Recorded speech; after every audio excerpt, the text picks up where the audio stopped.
Hello, this is Handheld Cheeky, and today I will be reviewing the Sony PlayStation Vita, newly released on February the 22nd, 2012. This review will cover aspects such as its hardware, user interface, camera, game selection, backwards compatibility, and power. Let's begin by discussing the build quality of the device. The body is entirely cased in plastic, however it is very high quality plastic with no bend or flex in the unit at all. It feels very much like a luxury product from the moment you first set your hands on it. It's an absolutely beautiful build. There are no cracks or anything in it, no squeaky noises, and everything just generally feels as it should, absolutely solid. However, it's not something I'd like to drop just in case, and it still doesn't feel as robust as, for example, the Nintendo DS did. On the bottom here we have a USB port, proprietary, as you would expect from Sony, still disappointing but it's expected by this point in time, and a 3.5mm headphone jack, which thankfully is not proprietary, so you can use whichever headphones you like. On the top of the device, L and R buttons on either side, power button there, PlayStation Vita game card slot, multi-port slot, and two volume buttons reminiscent of something from an old iPod.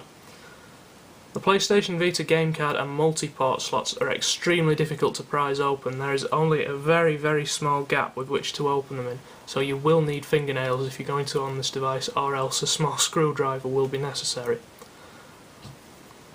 On the front, twin analog sticks, the headlining feature of the Vita, PlayStation button down here, start and select, circle, cross, square and triangle buttons, and the best D-pad Sony have ever made. It's absolutely fantastic, it's really nice and clicky, and it gives me great hopes for the future of fighting games on the Vita.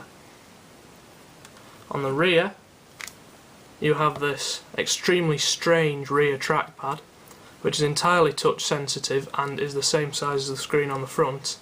Many have dismissed this as a gimmick, however I think it could be quite a cool feature if used properly.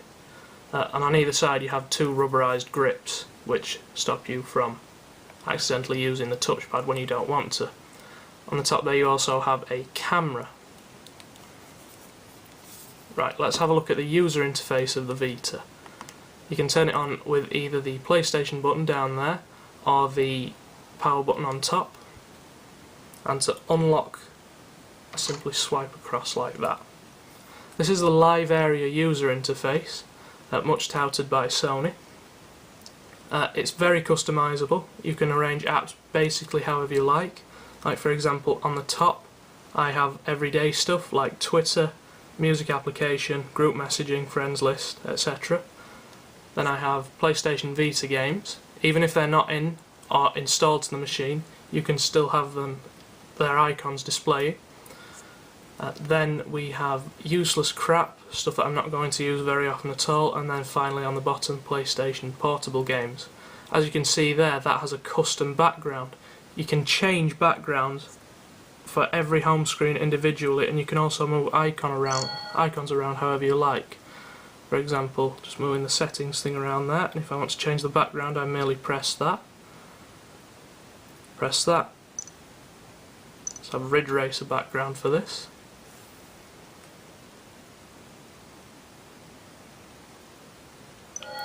And there you go, background changed. You can also press the PlayStation button to go to this, which is reminiscent of the original Xbox Blades dashboard. You have all your open apps arranged in this. Those are just a random assortment I put on to show. And then you can swipe through them like this. To close an app, you simply swipe down like that.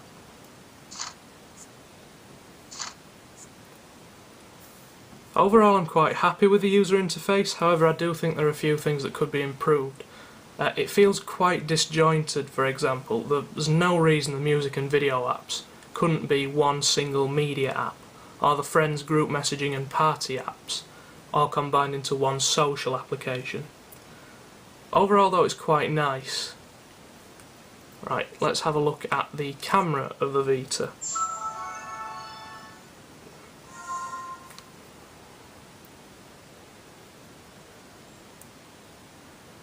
As you can see, it's extremely grainy and is essentially a complete pile of crap.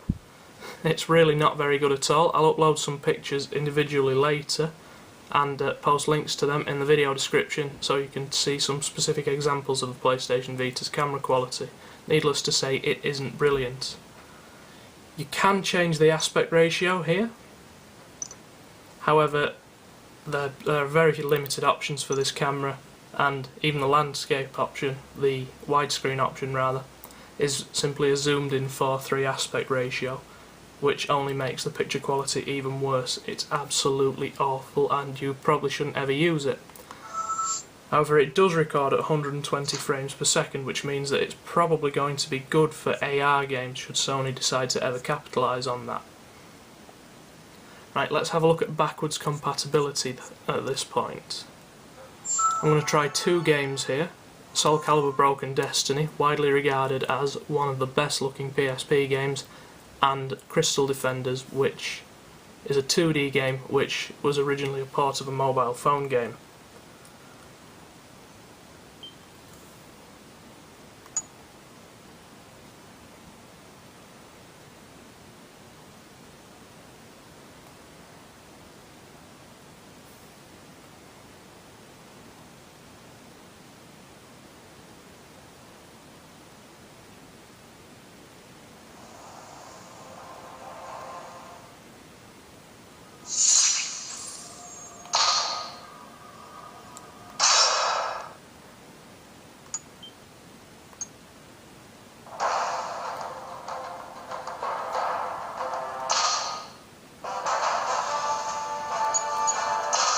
Go into a quick battle with Mitsurugi.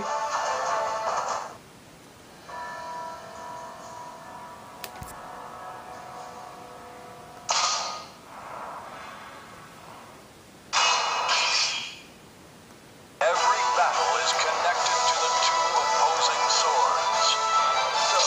So, battle one. Fight! As you can see, PSP games look really nice on the Vita. They are really smooth. They also run at an absolutely flawless frame rate. This is some of the best emulation I've ever encountered. Sony should be absolutely proud of this emulator. However, there are a couple of options to improve the experience even further. If I hold the touchscreen down, you can see there bilinear filtering. I have that tick that smooths the graphics in games.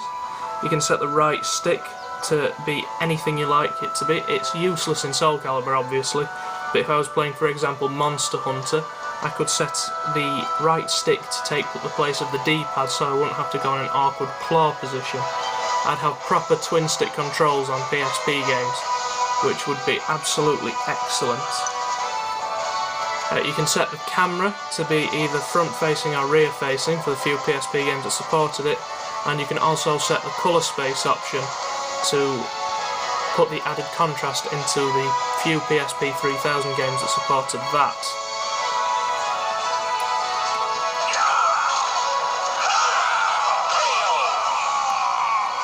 Alright, that's enough Soul Calibur. Let's have a quick look at Crystal Defenders. As this is originally a port of a mobile phone game, you wouldn't expect it to look particularly brilliant on the Vita's screen. It was originally programmed in an extremely low resolution and didn't look all that great on the PSP either. However, you'll be surprised when you actually see it.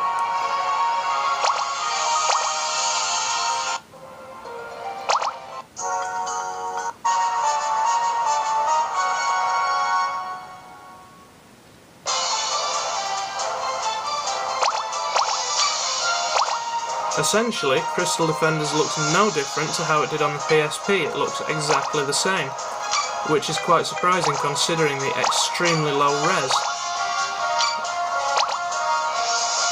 It also runs extremely smoothly as well.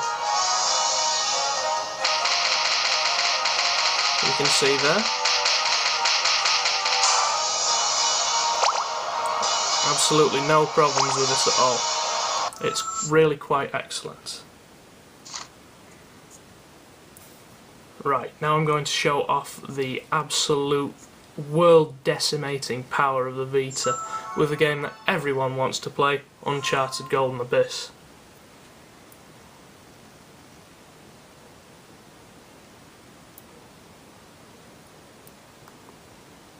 As you can see there, it says the network features have been disabled. This happens in Uncharted to preserve battery life. It switches off 3G, this is a 3G model of the Vita, and Wi-Fi to preserve the battery power for this graphically what must be extremely taxing game.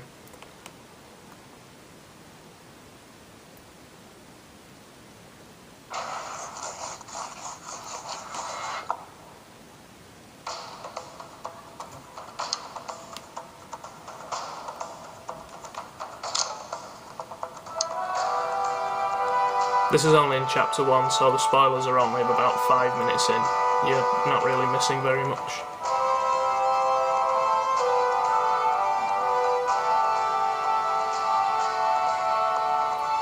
Another thing I should note at this point is that the sound from the Vita's speakers is absolutely excellent. It doesn't sound tinny at all, it's really quite impressive for such a small device. Oh, and would you look at that, that's Uncharted Golden Abyss, everybody. And it looks absolutely every bit as good as at least Uncharted 1 on the PS3. What do you think? 3,000 years old? 4? Bear in mind that this is also a launch title. Imagine what people are going to be able to manage with the Vita in 2 or 3 years' time. That was different.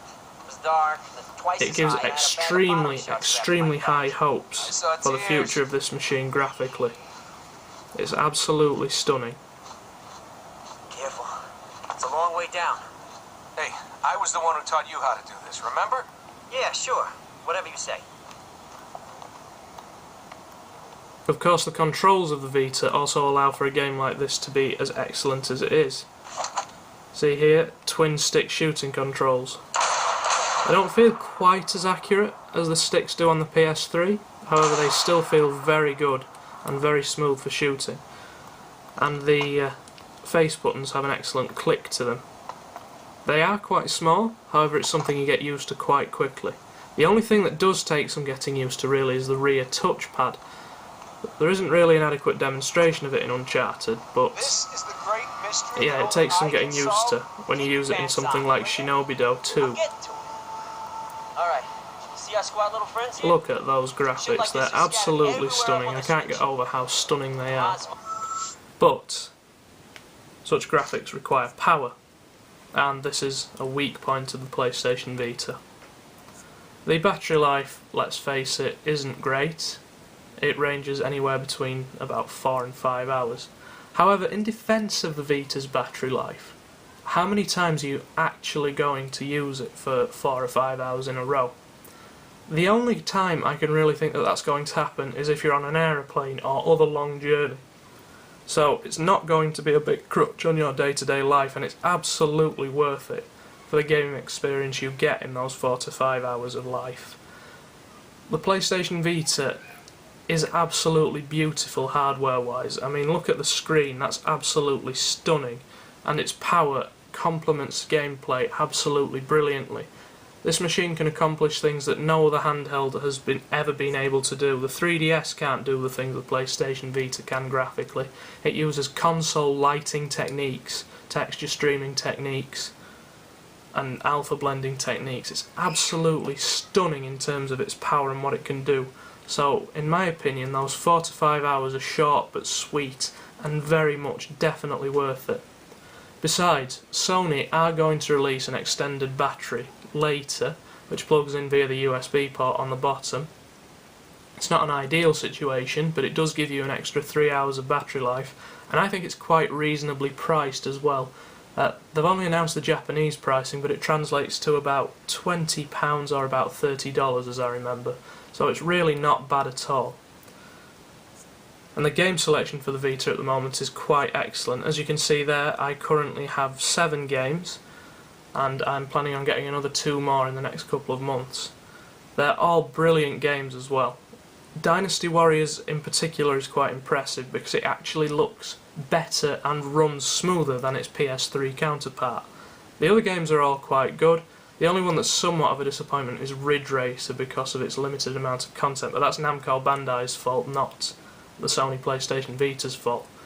All in all then, the PlayStation Vita is an absolutely excellent machine with absolutely bucket loads of potential. It's going to have a great life if developers continue to support it, and it's going to be otherwise absolutely incredible. you should buy a PlayStation Vita. You will not regret it.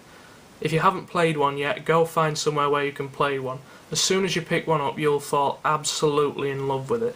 It's a great machine, and other than a slightly disjointed user interface and a somewhat poor battery life, you will not be disappointed. Go buy one now. Thank you for listening to my review, and please check out my channel for more reviews on other handheld games. Thank you very much.